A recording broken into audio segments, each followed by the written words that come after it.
everyone. We are the Group 3 from Project Literacy. But first of all, what is the acronym of literacy? L for learning, I for innovative, T for techniques, E for enjoyable, R for reading, A for activities, C for computation, and Y for the youth. and that is The Project Literacy. The Literacy Program is a comprehensive extension program of the College of Education, which aims to empower slow challenge learners of secondary school of Angadanan and to provide them means to improve their reading comprehension and become confident and motivated learners.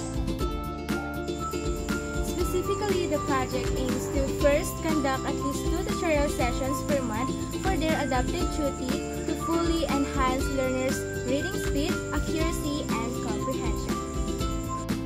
For the second objectives, enrich the capabilities and capacities of the tutees in terms of their reading skills through tutorial sessions.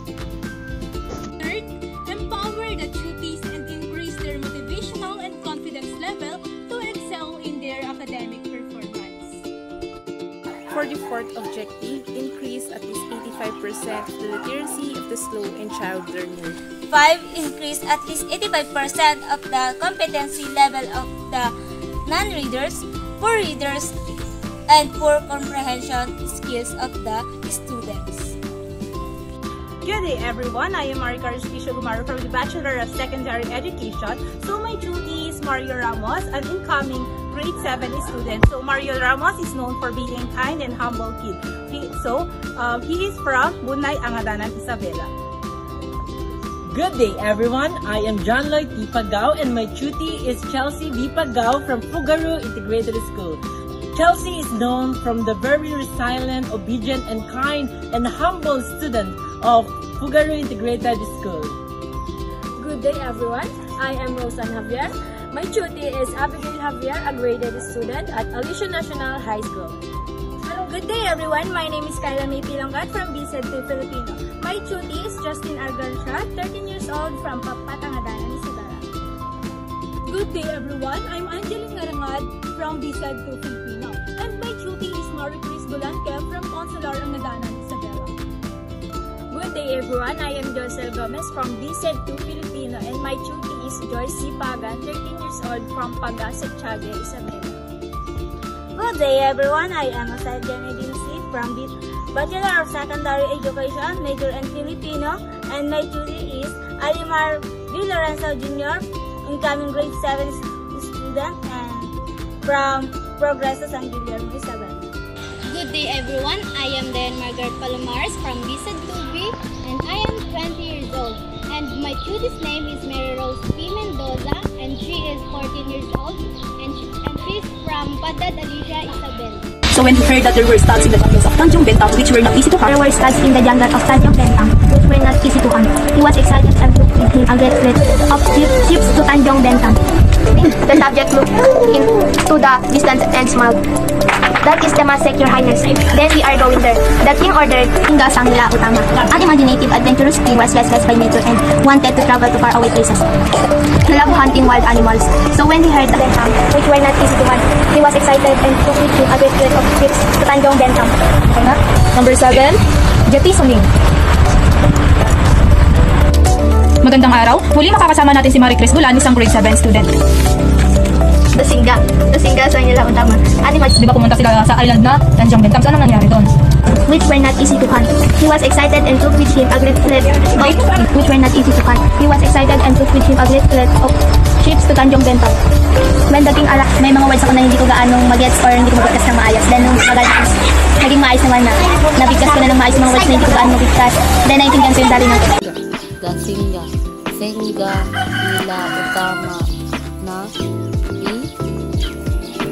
Even, imaginative, creative, adventurous, King was her, restless,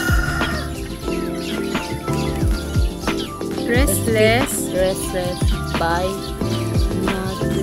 nature, and we wanted to for too far. Hindi. Far away. Throw away Places. He loved hunting With Kyle. On hunting expedition that last several hours, during which they slew many real and saved but most that this is disappointed that he lived him with a sense of unfulfillment in his heart. Suddenly alone Lord that they went out of the destiny from on San Mila Utama, even the king aside that the king quickly drew his sword either and starting at that only breaking the sentence. The stab was able to be seen that in Ivy area cling to the king's head. He remembered a story was his grandmother told that is innocent young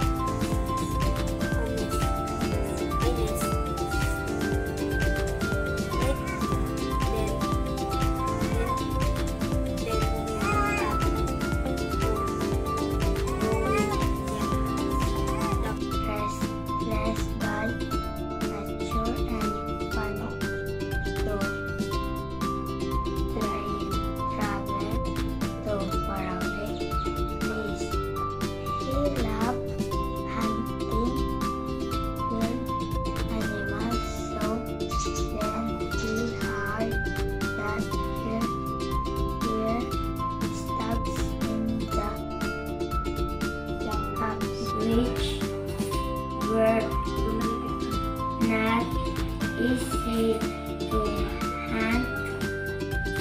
He was excited and took with him a great fleet of ships to Tanjong Bentam. Then the king launched the expedition that lasted several hours, slaying many wild and savage beasts, but no stags. This disappointed the king, for he had Nilayo Tama, an imaginative adventurous king, was restless by nature and wanted to travel to faraway places. He loved hunting wild animals, so when he heard that there were stags in the jungles of Tanjong Bentam, which were not easy to hunt, he was excited and took with him a great fleet of ships to Tanjong Bentam. When the king arrived upon the island, he and his subjects had a hunting expedition that lasted several hours, slaying many wild and savage beasts, but no stags. This disappointed the king, for he had a sense of unfulfillment in his heart. Suddenly, a large stag darted out of the bush in front of the singer sang Nilayo Tama, an imaginative adventurous king, was a hunting expedition that lasted several hours, slaying many wild and savage beasts, but no stags. This disappointed the king, for he had a sense of unfulfillment in his heart. Suddenly, a large stag darted out of the bush in front of Sang Nila Utama. Number 4, giving the king a shock. But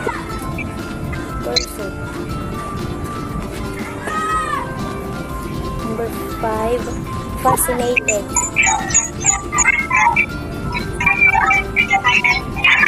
Number 6, threatened.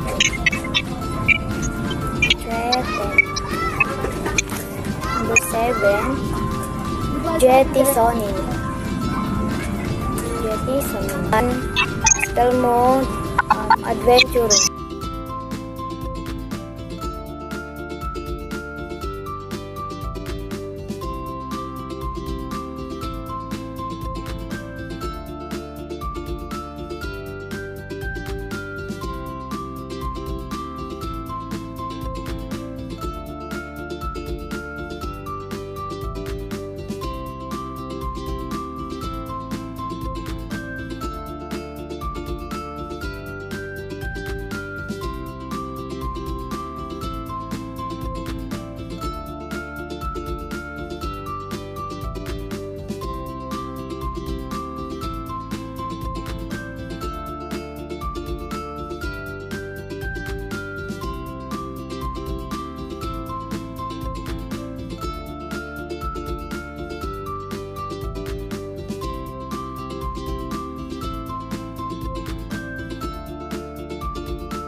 Ano yung masasabi mo sa project na ginawa natin kung saan nag-tutor ako sa'yo, tinuturuan kitang magbasa. So ano naman ang masasabi mo tungkol dito? Nag-enjoy ako ate at may natutunan ako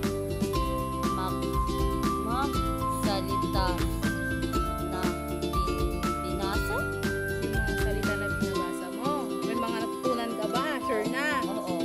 Sigurado ka? So, dito naman, ano sa tingin mo yung pagbabago sa'yo? O, diba, total tinuturuan kita. May pagbabago ba? Meron, wala? Meron. So, ano yung sa tingin mo na pagbabago na nangyari sa'yo?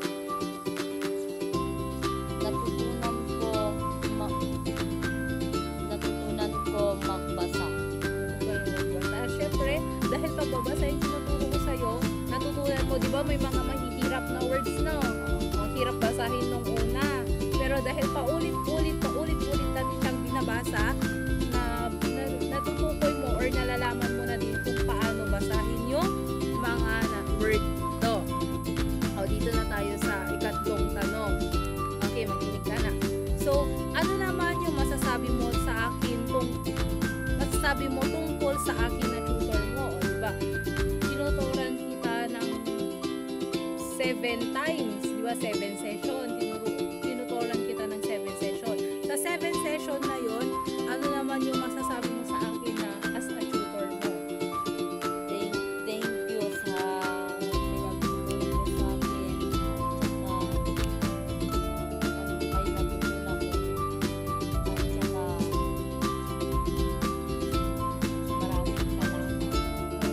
thank you din sa'yo dahil kung hindi dahil sa tulong mo, natutunan ko din kung paano maging patient sa'yo kasi salit ay magbasa. So doon na-test ko yung patience ko sa'yo kung paano nga ba kita turuan sa mga words na ito. Sabi mo na nagkaroon kami ng project na ganito na nakatutulong sa pagbabasa mo. Paano at bakit? Kasi basa ko ay may mga words ako na hindi ko gaano mag-gets or mag-focus na maayos. Then, naging maayos naman. Nagkakas ko na lang maayos yung mga words na hindi ko gaano mag-gets. Then, naiintindihan ko yung challenge. Maganda yung challenge dahil diba napansin din talaga natin yung una na parang talagang hirap din sa ibang words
kanya at makasjay nga pagpasbasahin ka.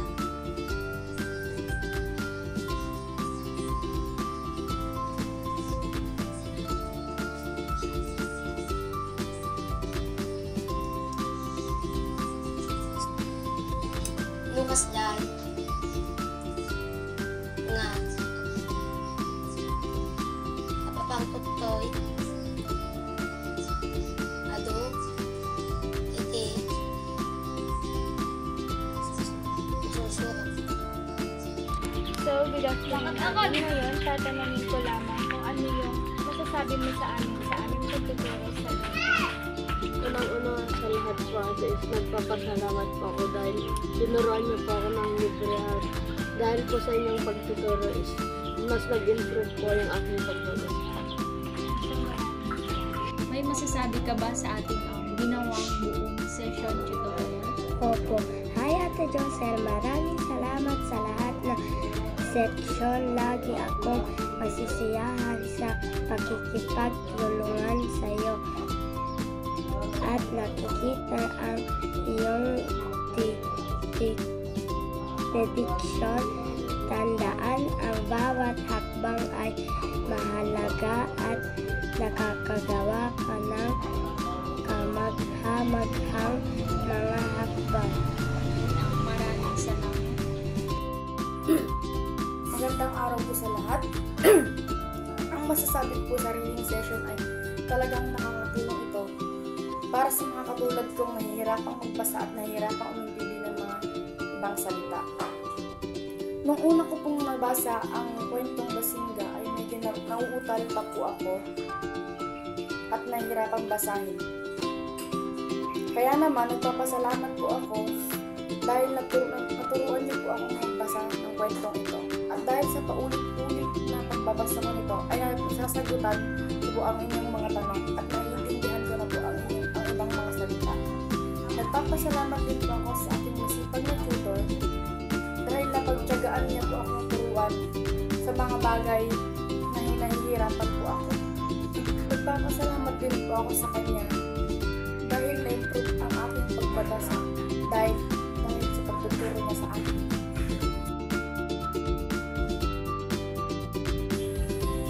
Magandang hapon po sa ating lahat. I am Marie Carlos Picho Gumaru from the Bachelor of Secondary Education, second year, major in Filipino. So ngayon po ay amin po isasagawa ang interview with the parents, but supposedly dahil parents po sana and wala po yung mother niya since nasa abroad and yung father niya po is nasa work, yung sister na lang po niya ang amin i-interviewin. So meron lamang po tayo isang katanungan dito kung saan dito is isa pong requirement po sa video namin, sa tutorial namin na kailangan po namin mag-interview ng parents. So, ang question po is, ano naman po ang masasabi nyo tungkol sa ginawa namin tutor project session kung saan tinutoran ko po ang inyong kapatid ng 7 beses kung saan akin po siyang pinagbasa, pinagawa ko po siya ng mga activities, and yung mga activities na yun is nagawa naman po nilang matagumpay. So, ano po yung masasabi niyo po?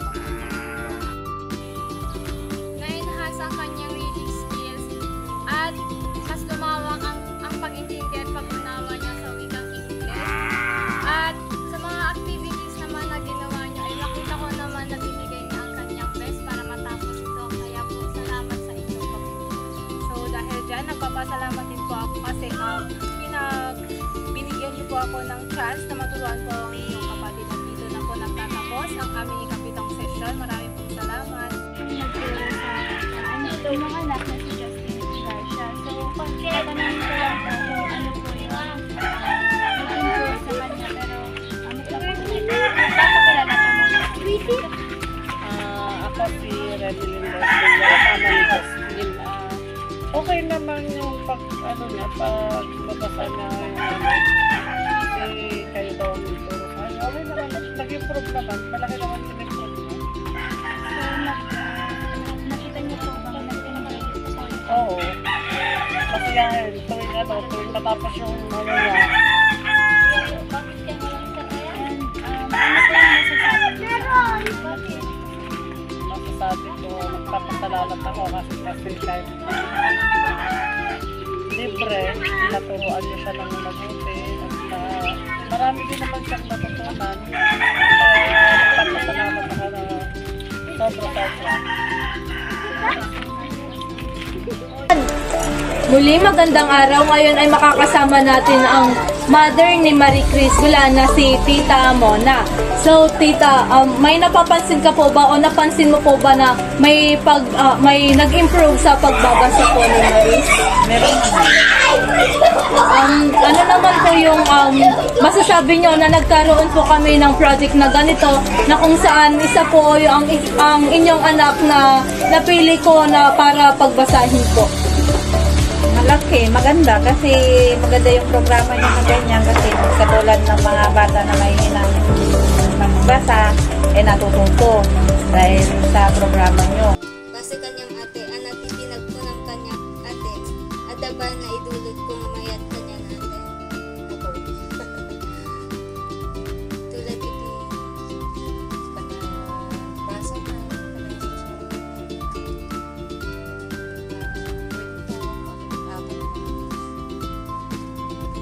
Hanag pa nga naging hadlang ate kanya na nukas din nga abat na kitlekin.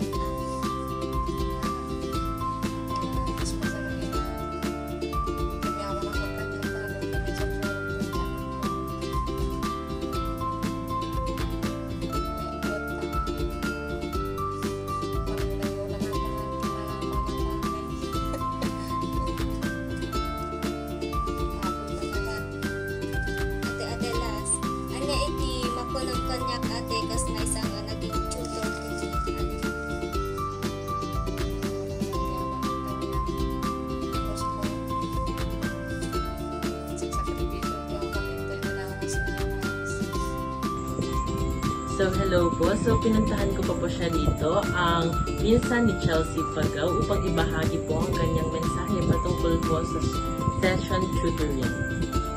So, ang masasabi ko sa tutorial session ay maganda ito sa mga estudyante hindi masyadong nakakasunod, hindi masyadong nakakaunawa ng maayos ng lesson. Dahil mas nabibigyan ng linaw ang mga estudyante na hiyang magtanong, mga nalilito, lalong-lalo na yung mga mabagal ang pag-isip.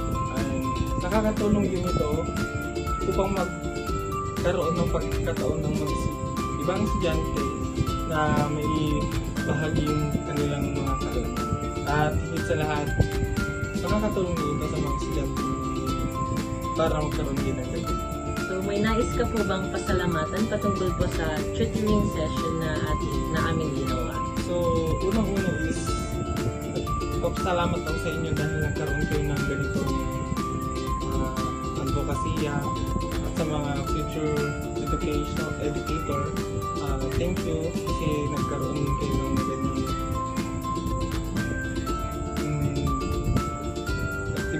aktibidad. And thank you din sa JL Paggaw dahil sa ginawa mo nagkaroon ng linaw at saka nagkaroon ng kaalaman ng ating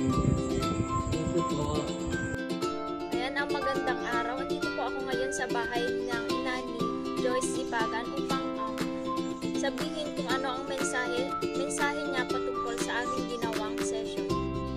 Ang may babahagi ko lang sa tutorial session ay maganda ang naidulot ito sa aking anak at sa ibang mga estudyante at may natutunan sila kahit paano. Ayan, ang may nais ka bang pasalamatan patungkol sa aming ginawang buong session tutorial? Magpasalamat ako sa inyo dahil may natutunan ang aking anak.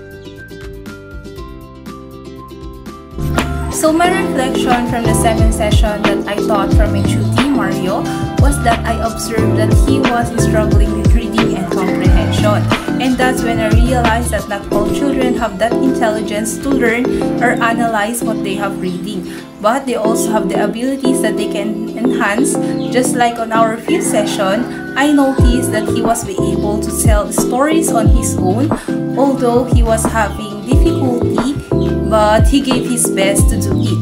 He is the type of learner that I can say that he is determined to learn, even though he is a slow learner, but you can see the determination and willingness to learn things. So even though that he make mistakes in reading and pronouncing words,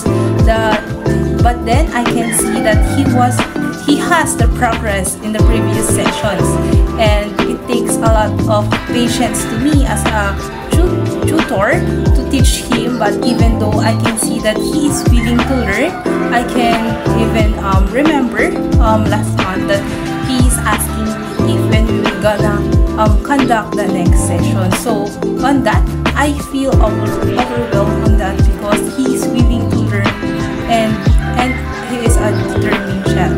And I would like to thank him for his patience in every session and to keep on going from the tasks and the different activities that I am asking him to do.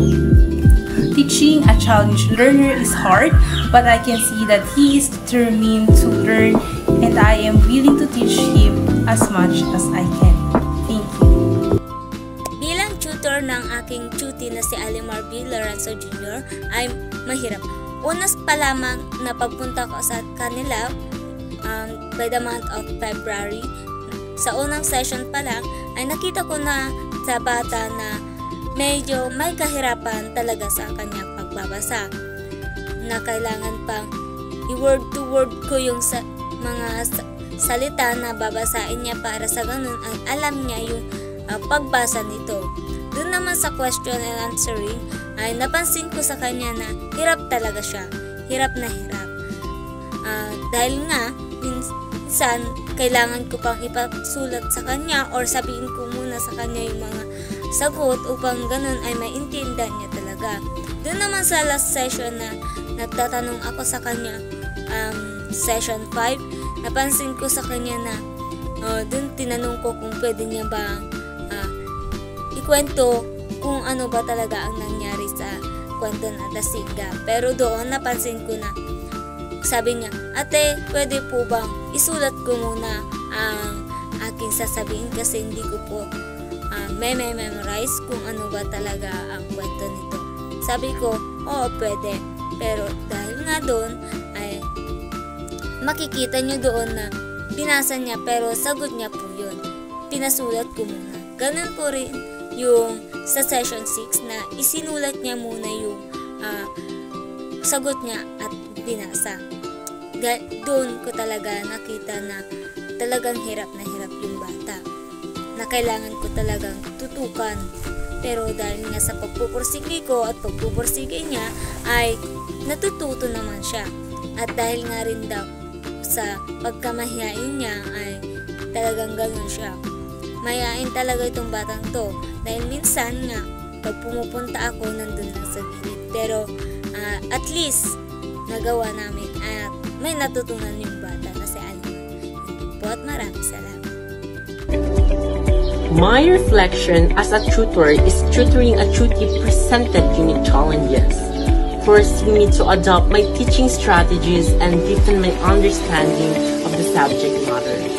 I found myself needing to more patient and creative in explaining complex concepts in simpler terms. And the experience highlighted the importance of individualized instruction and the need to cater diverse learning styles. While the experience was ultimately rewarding, fostering both and a deeper appreciation for the diverse needs of my cutie. I am eager to apply the lesson learned to future tutoring lesson, and I am very thankful to her because she have dedication. She is very willing to learn and learn new words, new stories, something like that. And I am very thankful because lagi siyang nag-ano ng time niya para magawa namin yung mga session. And sa napapansin ko sa kanya ay natututo naman siya dahil marami na nga siyang mga alam na spelling na hindi niya dati alam at mas bumilis siyang magbasa. And I am very thankful to her family because andun din yung support nila while we conducting the cutie. And that's all. Thank you. So my reflection is tutoring a grade 80 student to read has been a deeply rewarding experience. Initially, I focused on identifying the root of their reading challenges. Was it decoding, comprehension, fluency, or a combination? Once we pinpointed the areas needing improvement, we tailored our sessions accordingly. We started with phonics and sight words for decoding difficulties and moved on to summarizing and questioning techniques for comprehension. And practice reading allowed for fluency. The most significant lesson I learned was the importance of patience and persistence. Progress wasn't always linear, there were setbacks.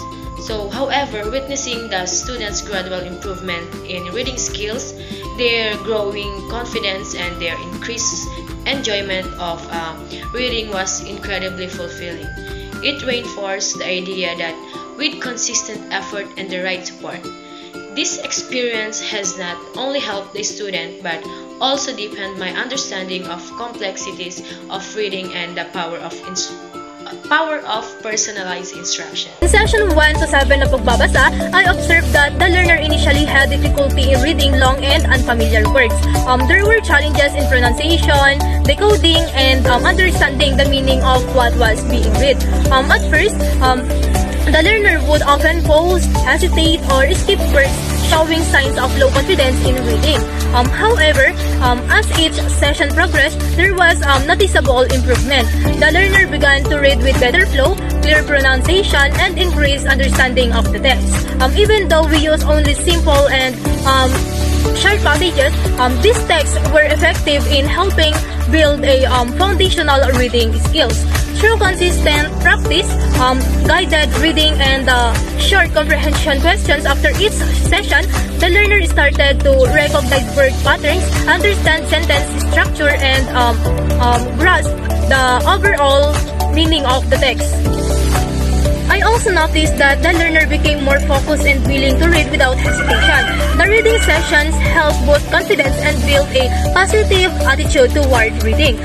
What's more encouraging is the feedback I received from the learner and the parent. The learner shared that reading has become easier and more enjoyable. The parent also expressed gratitude, saying they noticed a big changes in the way their child reads at home, more fluent, more confident, and with better understanding. So overall, the reading sessions had a strong and meaningful impact.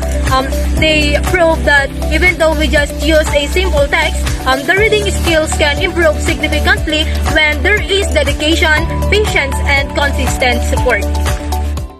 Hi to my Chut.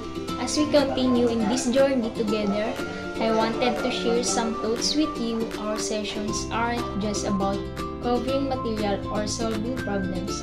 They're also a fantastic opportunity for you to grow, not just academically but as a learner and a person.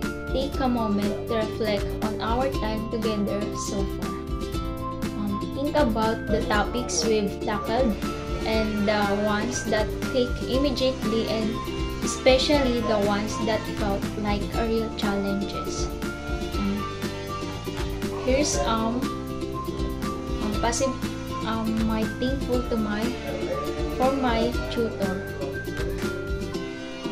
I want to express my heartfelt gratitude to you, my tutor, for your unwavering support, guidance, and patience throughout my learning journey.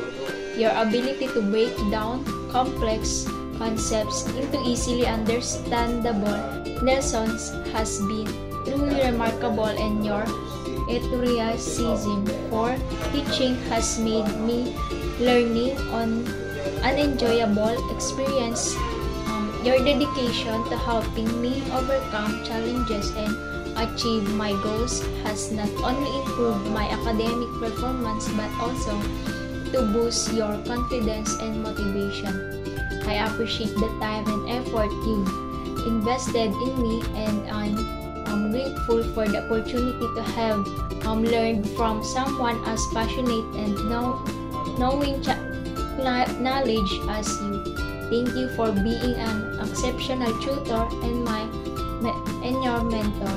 Your impact on my educational journey will be remembered and cherished.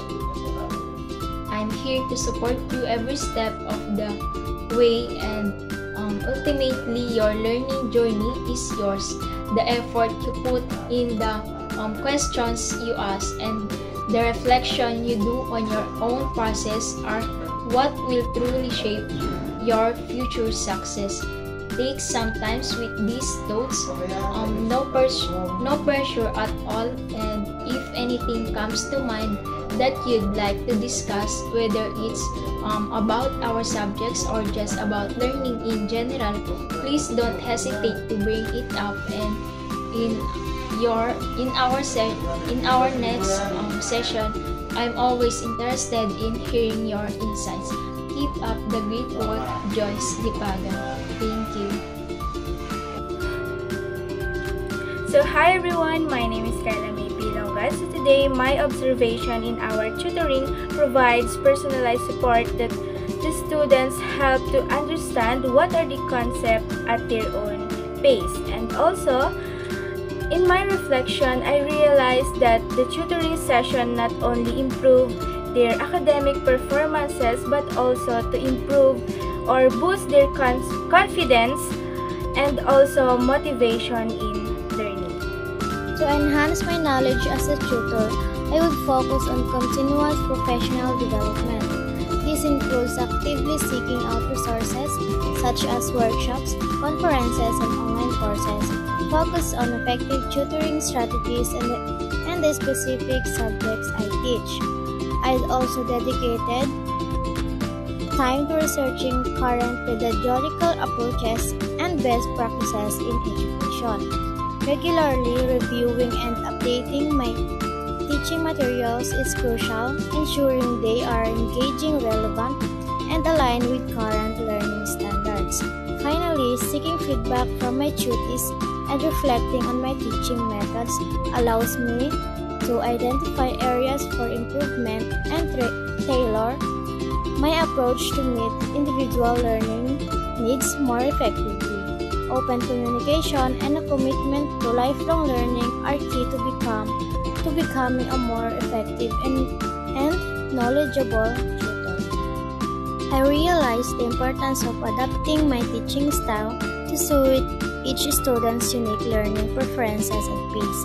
What works for one student may not work for another, and rigidity in my approach can hinder their progress. I need to be more observant, identifying their strengths and weaknesses, and adjusting my explanation and exercises accordingly. This includes exploring different teaching methods, incorporating more interactive activities, and providing ample opportunities for them to practice and apply what they've learned. Furthermore, creating a supportive and encouraging learning environment is crucial, building a rapport with my students, fostering open communication, and providing constructive feedback are essential for their confidence and motivation. Ultimately, my goal is not just to impart knowledge, but to empower them to become independent and confident learners. This requires ongoing self-reflection and a willingness to continuously refine my teaching strategies.